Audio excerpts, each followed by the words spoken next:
सियासत के उस चैप्टर की भी बात करनी जरूरी है जिसमें जिक्र तो है प्रदूषण का, लेकिन लोकहित के लिए नहीं बल्कि सियासत के लिए।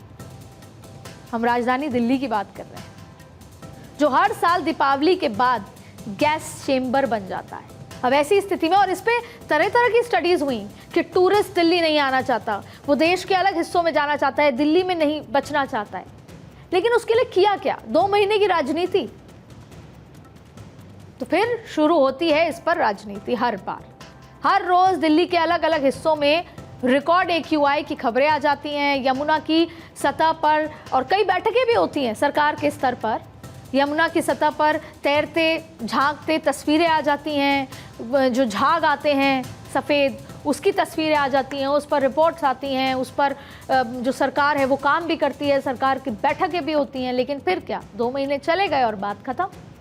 केजरीवाल 2015 से ही दिल्ली में प्रदूषण के लिए केंद्र, हरियाणा और पंजाब की सरकार को जिम्मेदार ठहराते आए हैं। 9 साल बीत गए, 9 साल साहब, 9 साल बीत गए। आज भी हर साल केजरीवाल की सियासत का रिप्ले इन्हीं महीने में पूरा देश देखता है, जबकि पंजाब में आज उनकी ही सरकार है।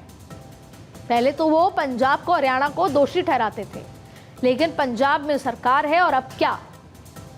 लेकिन ना पराली के मुद्दे का समाधान निकला, ना प्रदूषण के मुद्दे का समाधान निकला। गाजीपुर में बना ये कूड़े का पहाड़ भी बीचों बीच में सुर्खियां बटोरता रहता है जब जब भी समय आता है, और इसे लेकर दिल्ली की आम आदमी पार्टी की सरकार और नगर निगम आमने सामने हैं। लेकिन इसका खामियाजा किसको भुगतना पड़ता है?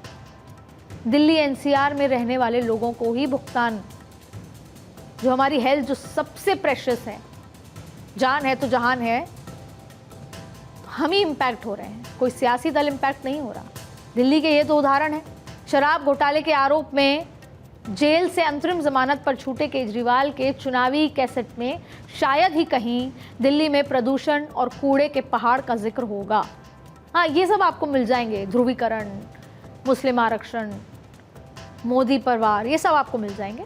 और ये बात हम किसी एक पॉलिटिकल पार्टी के लिए नहीं कर रहे हैं, हम आम आदमी पार्टी को नहीं, हम सारे जनप्रतिनिधि को टारगेट कर रहे हैं, क्योंकि हम पूरे देश के अलग अलग हिस्सों का जिक्र कर रहे हैं। पर दिल्ली देश की कैपिटल है, इसलिए सबसे ज्यादा महत्वपूर्ण है, वो पूरी दुनिया में हमारा इम्पैक्ट बनाती है। जलवायु प्रदूषण का मुद्दा जितना संवेदनशील है, सियासत उसे उतना ही नजरअंदाज करती आ रही है। 4 जून 2024 को एक बार देश में नया जनादेश सुनाया जाएगा। सबको इंतजार है 4 जून का। कुछ दिनों के बाद नई सरकार का गठन होगा, लेकिन सबसे बड़ा सवाल है कि क्लाइमेट चेंज का मुद्दा उस सरकार की प्रायोरिटी में कहां स्टैंड करता है।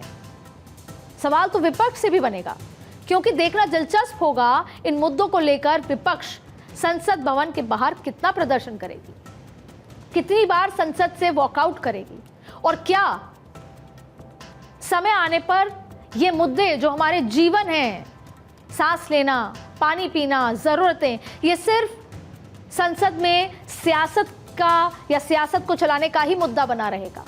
हमारा जीवन क्या सिर्फ सियासत का ही मुद्दा रहेगा केवल 12 में से 2 महीने, या इस पर कोई सरकार या कोई जनप्रतिनिधि काम करेगी या आवाज उस प्रबल तरीके से उठाएगी कि उसका समाधान निकल पाए?